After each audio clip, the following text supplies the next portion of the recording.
తిరుపతి జిల్లా ఎర్రావారిపాలెం మండలంలో విషాదం చోటు చేసుకుంది. నెరబైలు పంచాయతీ పరిధిలో 2 ఏనుగులు మృతి చెందాయి. ఫారెస్ట్ బంగ్లా సమీపంలో అటవీ ప్రాంతంలో ఘటన జరిగింది.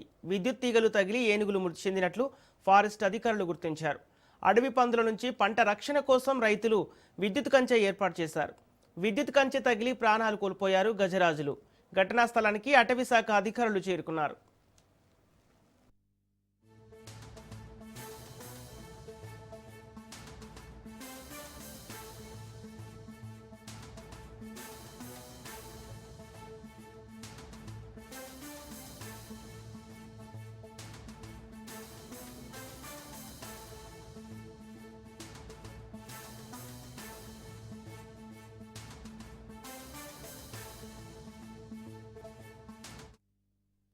తిరుపతి జిల్లా ఎర్రావారిపాలెం మండలంలో విషాదం చోటు చేసుకుంది. నెరబైలు పంచాయతీ పరిధిలో 2 ఏనుగులు మృతి చెందాయి.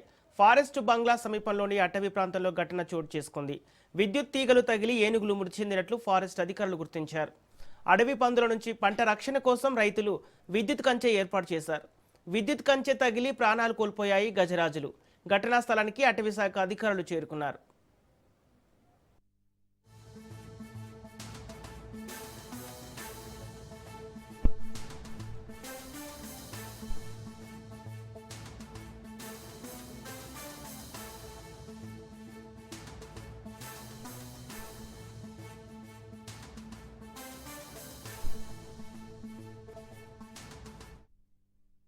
ఇదే అంశానికి సంబంధించి పూర్తి డీటెయిల్స్ మా ప్రతినిధి నారాయణ రెడ్డి అందిస్తారు.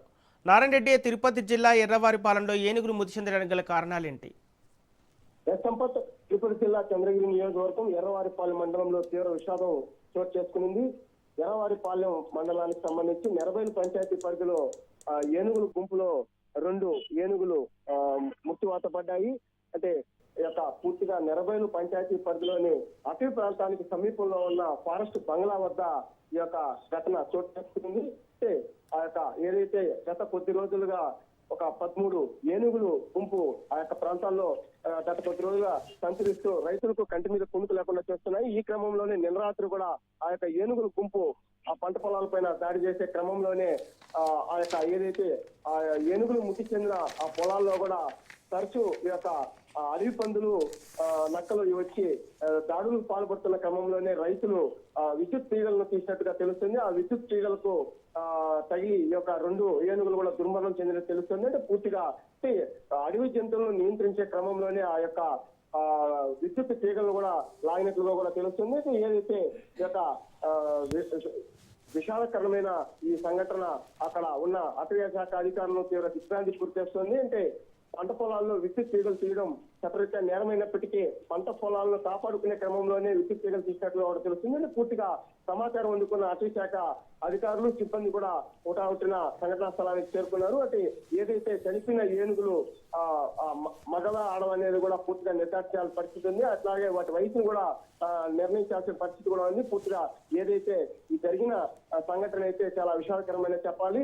గత కొద్ది రోజులుగా ఈ యొక్క ఏనుగుల సంచారాన్ని నియంత్రించలేకపోవడానికి కూడా కారణం ఈ యొక్క విద్యుత్ తీగలు తీయడానికే కారణమని కూడా తెలుస్తుంది. ప్రధానంగా శేషాచలం అటవీ ప్రాంతానికి ఈ యొక్క నెరబైలు ఒక అటవీ ప్రాంతం, దిగువ ప్రాంతం కొంత దగ్గరగా ఉండడం వల్ల ఏనుగులు తరచూ ఈ యొక్క దాడులకు పాల్పడుతూ తెలుస్తున్నది. ప్రధానంగా కర్ణాటక, ఆంధ్ర, తమిళనాడుకు సరిహద్దు ప్రాంతం చిత్తూరు జిల్లా కావడంతో ఈ క్రమంలోనే ఏనుగులు తరచూ ఈ యొక్క పంట పొలాలపై దాడులు చేస్తున్నట్టు కూడా తెలుస్తుంది. అదేవిధంగా ఏదైతే ఈ వేసవి కాలం ప్రారంభమైన నేపథ్యంలోనే ఆ యొక్క ఏనుగులు ఏవైతే ఉన్నాయో అవి ఆహారం కోసము, తాగు నీటి కోసము ఈ యొక్క పంట పొలాలపైకి తరచూ రావడం కూడా తెలుస్తుంది. ఈ క్రమంలోనే ఈ యొక్క సంఘటన చోటు చేసుకున్నట్లు కూడా తెలుస్తుంది. సంపత్. ఓకే నారాయణ రెడ్డి, ఇప్పుడు ఈ ఘటనపై అటవీ శాఖ అధికారులు ఏమంటున్నారు? సంపత్, ఇప్పటికే అంటే రైతుల సమాచారం మేరకు సంఘటనా స్థలానికి చేరుకున్న అధికారులు కూడా పూర్తిగా ఆ యొక్క పరిసర ప్రాంతాలను కూడా పూర్తిగా పరిశీలిస్తున్నారు. అంటే ఏనుగులు ఎన్ని వచ్చాయి, ఈ క్రమంలో ఏం జరిగిందనే దానిపై కూడా పూర్తిగా దర్యాప్తు చేపట్టారు. అంటే ప్రాథమికంగా ఆ యొక్క పంట పొలాలకు సంబంధించిన యజమానులు ఎవరైతే ఉన్నారో వారు ఈ యొక్క పందులు అడవి జంతువుల దాడుల నుంచి ఆ పంట పొలాలను కాపాడుకునే క్రమంలోనే విద్యుత్ తీగలు తీసినట్టుగా కూడా తెలుస్తుంది. ఏదేమైనా పూర్తిగా ఈ యొక్క ఫారెస్ట్ అధికారుల విచారణలో కూడా తేలాల్సింది. మరోవైపు ఈ యొక్క ఏనుగుల దాడులను నియంత్రించాలని పదే రైతులు కూడా మొరపెట్టుకున్న పరిస్థితి కనిపిస్తోంది. అయితే ఈ యొక్క ఏనుగులను నియంత్రించే క్రమంలోనే గతంలో కూడా అటవీ ప్రాంతానికి అలా విధంగా ఈ యొక్క పంట పొలాలకు సమీపంలో కూడా ఈ యొక్క కందకాలను తవ్వాలని చెప్పి కూడా ప్రతిపాదనలు ఉన్నాయి. అదేవిధంగా మరోవైపు సోలార్ ఫెన్సింగ్ వేయాలనేది కూడా ఒక ప్రతిపాదన ఉంది. అయితే కొంతవరకు సోలార్ ఫెన్సింగ్ వేసి ఆ తర్వాత నిధులు లేమితోనో మరి ఏ కారణాలతో అయితే ఆ యొక్క ఫెన్సింగ్ కూడా పూర్తిగా ఆగిపోవడం జరిగింది. ఈ క్రమంలోనే ఈ యొక్క ఏనుగులు కూడా అటవీ ప్రాంతాల నుంచి పంట పొలాలకు చొరబడుతున్నాయని చెప్పి కూడా తెలుస్తుంది సంపత్. ఓకే, ఇప్పుడు నారాయణ రెడ్డి, ఇప్పుడు విద్యుత్ కంచెలు ఏర్పాటు చేసిన రైతులపై అధికారులు ఎలాంటి చర్యలు తీసుకునే అవకాశం ఉంది? సంపత్, ఖచ్చితంగా ఈ యొక్క ఎవరైతే ఈ యొక్క ఏనుగుల దుర్మరానికి కారణమైనారో, విద్యుత్ తీగల్లో అమర్చారో వారిపైన కూడా చట్టపరమైన చర్యలు అయితే ఉంటాయి. అయితే ఏనుగులను నియంత్రించడానికి అధికారులకు సమాచారం అందించాలే తప్ప ఇలాంటి చర్యలు చేపట్టడం కూడా సరైనది కాదు. అంటే వన్యప్రాణుల సంరక్షణకు సంబంధించిన చట్టాలు కూడా పటిష్టంగా ఉన్నాయి. ఆ యొక్క చట్టాల మేరకు కూడా ఆ యొక్క రైతులపైన కూడా చర్యలు తీసుకునే అవకాశాలు కూడా ఉంటాయి Sampath. Okay, right, thank you Narayana Reddy.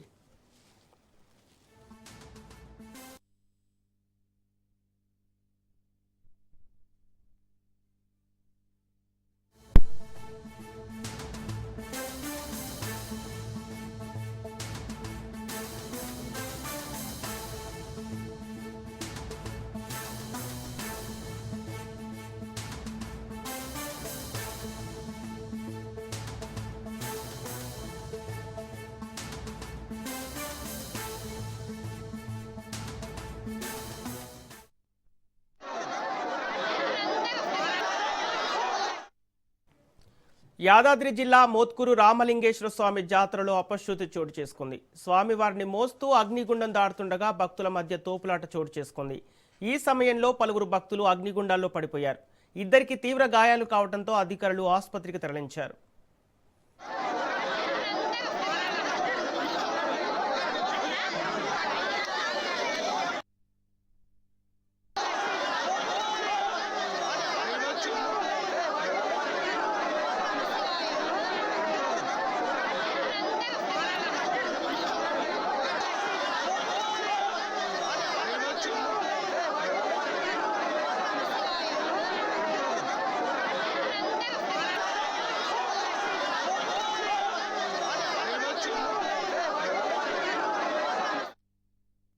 Yadadri జిల్లా మోత్కూరు రామలింగేశ్వర స్వామి జాతరలో అపశృతి చోటు చేసుకుంది. స్వామివారిని మోస్తూ అగ్నిగుండం దాటుతుండగా భక్తుల మధ్య తోపులాట జరిగింది. ఈ సమయంలో పలువురు భక్తులు అగ్నిగుండాల్లో పడిపోయారు. ఇద్దరికి తీవ్ర గాయాలు కావడంతో అధికారులు ఆసుపత్రికి తరలించారు.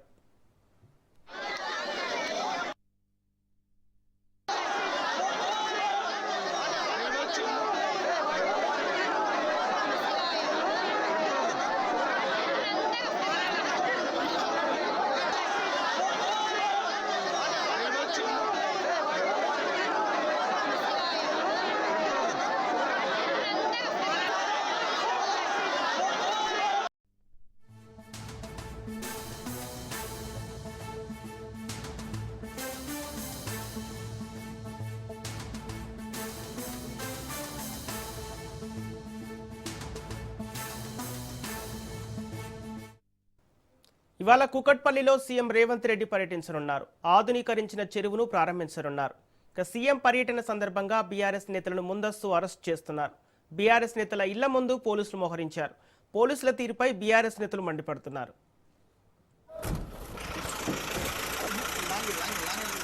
కూకట్పల్లిలో ఉన్నటువంటి బీఆర్ఎస్ నాయకులు ఈ పర్యటనని అడ్డుకుంటున్నటువంటి బీఆర్ఎస్ నాయకులు అందరినీ కూడా ఈరోజు ఎక్కడికక్కడ నిర్బంధిస్తా ఉన్నారు. కూకట్పల్లి గ్రామస్తులు నిర్బంధిస్తా ఉన్నారు. భూములు కోల్పోయినటువంటి కూకట్పల్లి గ్రామస్తులు ఈ రోజు మాకు పరిహారం ఇవ్వాలని చెప్పి అడిగినా కూడా వాళ్ళకి పరిహారం ఇవ్వకుండా వాళ్ళని ఎక్కడికక్కడ నిర్బంధిస్తున్నటువంటి పరిస్థితి చూస్తా ఉన్నాం. కూకట్పల్లి గ్రామస్తులను నిర్బంధించి కూకట్పల్లి గ్రామంలోనే ఈరోజు బహిరంగ సభ నిర్వహించాలని ఈరోజు రేవంత్ రెడ్డి గారు చూస్తూ ఉన్నారు. చెయ్యని అభివృద్ధి వాళ్ళ ఖాతాలో బీఆర్ఎస్ ప్రభుత్వంలో జరిగినటువంటి అభివృద్ధిని ఈరోజు కాంగ్రెస్ పార్టీ వాళ్ళ ఖాతాలో వేసుకునేటువంటి ప్రయత్నం చేస్తూ ఉన్నది. ఈరోజు కూకట్పల్లి ప్రజలకు అందరూ కూడా తెలుసు, రేవంత్ రెడ్డి గారు ఈరోజు నిర్బంధ పాలన విధించి 144 సెక్షన్ విధించి ఈరోజు కూకట్పల్లిలో బహిరంగ సభ నిర్వహించాలని చూస్తూ ఉన్నారు. ఈరోజు కూకట్పల్లిలో ఇవాళ కూకట్పల్లిలో సీఎం రేవంత్ రెడ్డి పర్యటించనున్నారు. ఆధునీకరించిన చెరువును ప్రారంభించనున్నారు. సీఎం పర్యటన సందర్భంగా బీఆర్ఎస్ నేతలను ముందస్తు అరెస్ట్ చేస్తున్నారు. బీఆర్ఎస్ నేతల ఇళ్ల ముందు పోలీసులు మోహరించారు. పోలీసుల తీరుపై బీఆర్ఎస్ నేతలు మండిపడుతున్నారు. ఇక ఇదే అంశానికి సంబంధించి పూర్తి డీటెయిల్స్ మా ప్రతినిధి సైదులు అందిస్తారు. సైదులు, సీఎం రేవంత్ రెడ్డి కూకట్పల్లి పర్యటన సందర్భంగా బీఆర్ఎస్ నేతల ముందస్తు అరెస్ట్ చేయడానికి గల కారణాలేంటి? సంపత్, ఈ రోజు కూకట్పల్లిలో ముఖ్యమంత్రి రేవంత్ రెడ్డి పర్యటించనున్నారు. ముఖ్యంగా నల్ల చెరువు అభివృద్ధి చేసినటువంటి చెరువుని ఆయన ఈ రోజు ఓపెన్ చేయనున్నారు. కాబట్టి ముందస్తుగా బీఆర్ఎస్ పార్టీకి చెందినటువంటి నాయకులందరినీ కూడా అరెస్ట్ చేస్తున్నారు. అర్ధరాత్రి నుంచి వారందరినీ కూడా అదుపులోకి తీసుకోవడం, కొందరిని హౌస్ అరెస్ట్ చేయడం జరిగింది. మిగిలిన వారిని స్థానికంగా ఉన్నటువంటి పోలీస్ స్టేషన్ కూడా తరలిస్తున్నారు. ఎందుకంటే కూకట్పల్లిలో గతంలో హైడ్రా అంటే పేరుతోటి అక్కడ ఉన్నటువంటి కొందరు పేదల ఇళ్లను కూల్చివేసింది, చాలా మంది నష్టపోయారని బీఆర్ఎస్ పార్టీ ఆరోపణ చేస్తూ ఉంది.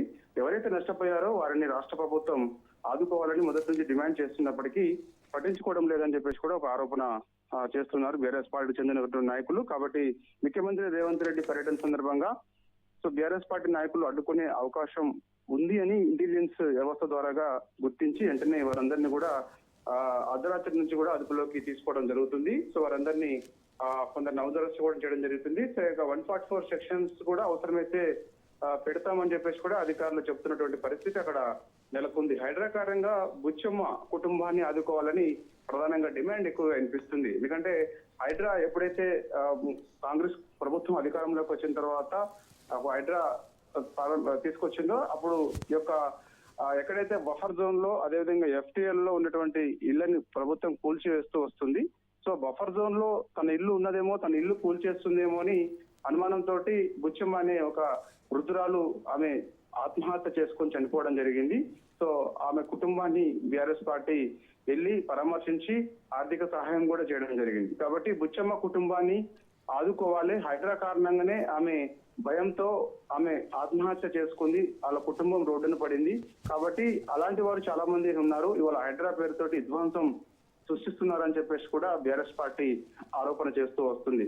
కాబట్టి ఇక ఈ యొక్క ఆరోపణ నేపథ్యంలో ముఖ్యమంత్రి రేవంత్ రెడ్డి పర్యటన సందర్భంగా ఒకవేళ అక్కడికి వస్తే అడ్డుకునే అవకాశం ఎక్కువగా ఉంటుందని చెప్పేసి భావించినటువంటి అధికారులు బీఆర్ఎస్ పార్టీ చెందినటువంటి నాయకులందరినీ కూడా అదుపులోకి తీసుకుంటున్నారు. ముఖ్యంగా జగన్మోహన్ రావుని అదుపులోకి తీసుకున్నారు. మాజీ చైర్మన్ పార్టీ మీద జగన్మోహన్ రావుని ఆయన ముందస్తుగా అదుపులోకి తీసుకున్నారు. ఇక మిగిలిన వారందరినీ కూడా అదుపులోకి తీసుకునే అవకాశం అయితే ఉంది. మధ్యాహ్నం వరకు కూడా బీఆర్ఎస్ పార్టీ చెందినటువంటి ముఖ్య నాయకులు, బీఆర్ఎస్ విద్యార్థి సంఘ నాయకులందరినీ కూడా ఎట్టి పరిస్థితుల్లో ఉస్మానియా యూనివర్సిటీ నుంచి కూడా ఇటు కూకట్పల్లి వైపు రాకుండా అడ్డుకునే ప్రయత్నం చేస్తామని కూడా చెప్తున్నటువంటి పరిస్థితే కనిపిస్తుంది. కాకపోతే చూడాలి మరి టెన్షన్ వాతావరణం ఏమైనా నెలకొనే అవకాశం ఉంటుందా, లేకపోతే ముఖ్యమంత్రి కూకట్పల్లి పర్యటన సజావుగా సాగుతుందా, లేకపోతే ఏంటనేది కూడా మనకు తర్వాత తెలిసే అవకాశం అవుతుంది. కాబట్టి కూకట్పల్లిలో పర్యటన సందర్భంగా మాత్రం బీఆర్ఎస్ పార్టీ నాయకులు ముందస్తు అరెస్ట్ చేస్తున్నారు. Sampath. Okay, right, thank you Saidulu.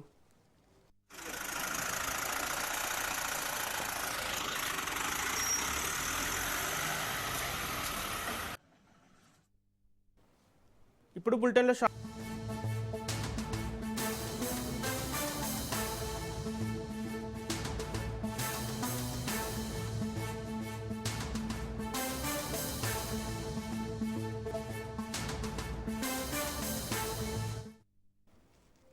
నేడు నంద్యాల జిల్లాలో సీఎం చంద్రబాబు పర్యటించనున్నారు. కొత్త బురుజులో రైతులకు పట్టాదారు పాస్ పుస్తకాలు పంపిణీ చేయనున్నారు.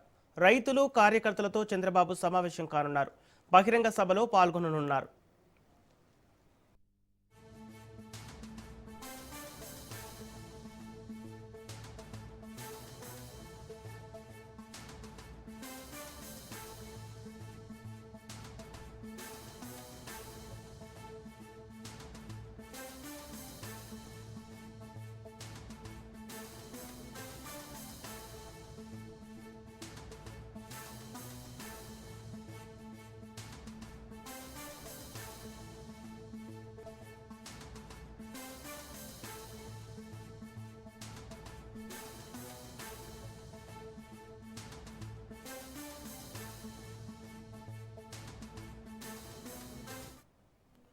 నేడు నంద్యాల జిల్లాలో సీఎం చంద్రబాబు పర్యటించనున్నారు. కొత్త బురుజులో రైతులకు పట్టాదారు పాస్ పుస్తకాలు పంపిణీ చేయనున్నారు. రైతులు కార్యకర్తలతో చంద్రబాబు సమావేశం కానున్నారు. బహిరంగ సభలో పాల్గొననున్నారు. ఇక ఇదే అంశానికి సంబంధించి పూర్తి డీటెయిల్స్ మా ప్రతినిధి మధు అందిస్తారు. మధు, సీఎం చంద్రబాబు నంద్యాల జిల్లా పర్యటనకు సంబంధించిన అప్డేట్స్ ఏంటి? ఆంధ్రప్రదేశ్ ప్రభుత్వం ప్రతిష్టాత్మకంగా చేపడుతున్న ఈ నూతన పాస్ పుస్తకంలో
ఇరాన్ కొత్త సుప్రీం లీడర్ ఎంపిక పూర్తయింది. దేశ తదుపరి సుప్రీంగా అయతుల్లా అమేనీ, రెండో కుమారుడు మొజ్తబా ఖమేనీ ఎన్నికైనట్లు అధికారికంగా ప్రకటించింది. ఇటీవల అమెరికా, ఇజ్రాయెల్ దాడుల్లో అయతుల్లా ఖమేనీ మృతి చెందాడు. అయతుల్లా ఖమేనీ వారసుడిగా మొజ్తబా ఖమేనీ ఎన్నికైనట్లు ఇరాన్ ప్రకటించింది. కొత్త సుప్రీం లీడర్ ప్రకటనతో ఇరాన్లో సంబరాలు జరిగాయి. టెహ్రాన్లో వేలాదిగా జనం గుమిగూడారు. సుప్రీం లీడర్గా ఎన్నికైన మొజ్తబాకు ఇస్లామిక్ రివల్యూషనరీ గార్డ్ కార్ప్స్తో బలమైన సంబంధాలున్నాయి. ఈ నేపథ్యంలోనే మొజ్తబా ఖమేనీ ఎన్నికకు లైన్ క్లియర్ అయింది.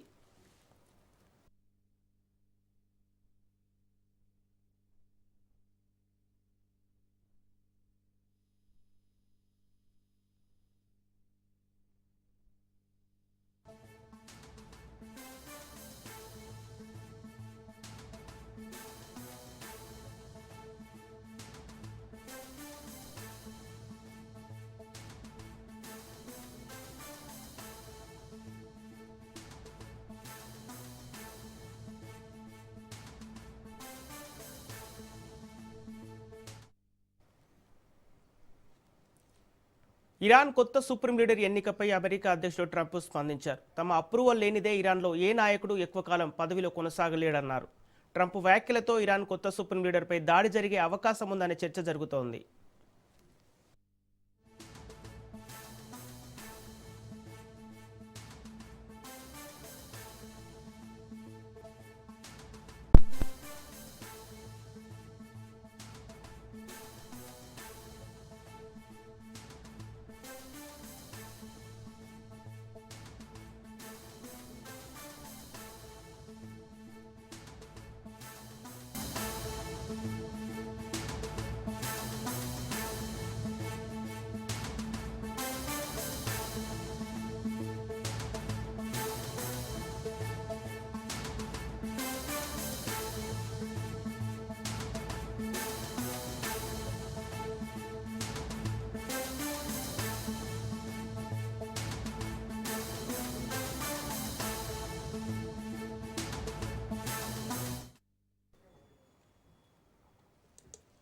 పశ్చిమాసియాలో యుద్ధంతో అంతర్జాతీయ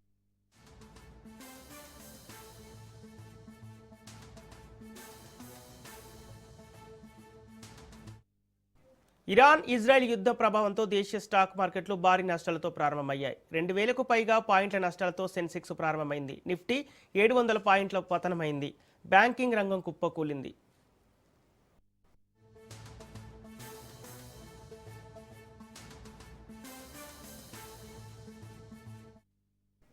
ఇరాన్ ఇజ్రాయెల్ యుద్ధ ప్రభావంతో దేశీయ స్టాక్ మార్కెట్లు భారీ నష్టాలతో ప్రారంభమయ్యాయి. 2000కు పైగా పాయింట్ల నష్టాలతో సెన్సెక్స్ ప్రారంభమైంది. నిఫ్టీ 700 పాయింట్లు పతనమైంది. బ్యాంకింగ్ రంగం కుప్పకూలింది.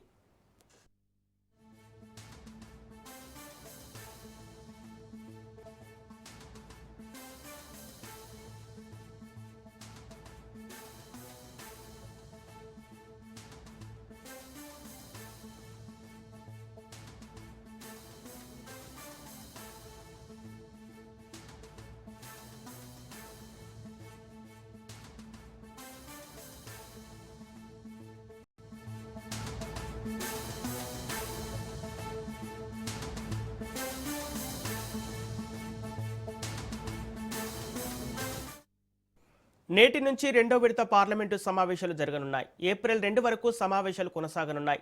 స్పీకర్ ఓం బిర్లాపై అవిశ్వాస తీర్మానంతో పాటు పలు బిల్లులపై పార్లమెంటు సమావేశాల్లో చర్చించనున్నారు. పశ్చిమాసియాలో పరిస్థితిపై నేడు పార్లమెంట్లో భారత విదేశాంగ మంత్రి జైశంకర్ ప్రకటన చేయనున్నారు. ఉదయం 11 గంటలకు రాజ్యసభలో, మధ్యాహ్నం 12 గంటలకు లోక్సభలో ప్రకటన చేయనున్నారు.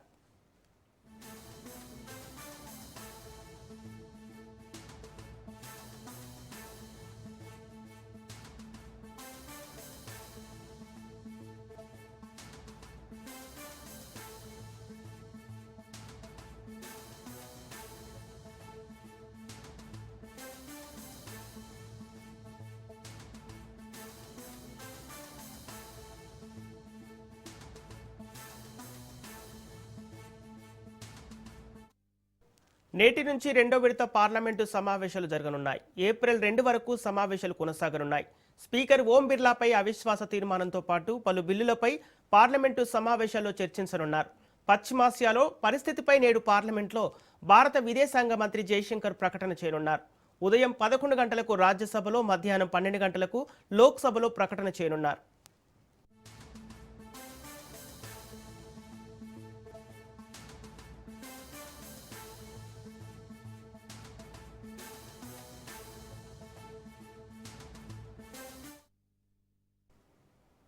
టీ20 ప్రపంచ కప్ ఫైనల్లో టీమిండియా మరోసారి విశ్వరూపం చూపించింది. అహ్మదాబాద్లోని నరేంద్ర మోదీ స్టేడియం వేదికగా జరిగిన తుది పోరులో న్యూజిలాండ్ను చిత్తు చేసి విశ్వ విజేతగా నిలిచింది. ఈ విజయంతో భారత్ సరికొత్త చరిత్ర సృష్టించింది.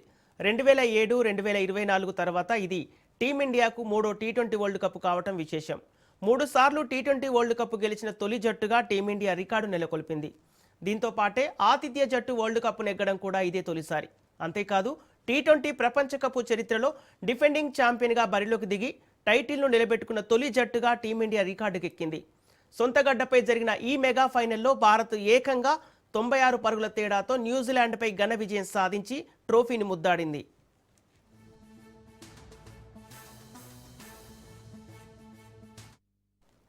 $256 పరుగుల భారీ లక్ష్యంతో బరిలోకి దిగిన న్యూజిలాండ్ ఏ దశలోనూ పోటీ ఇవ్వలేకపోయింది.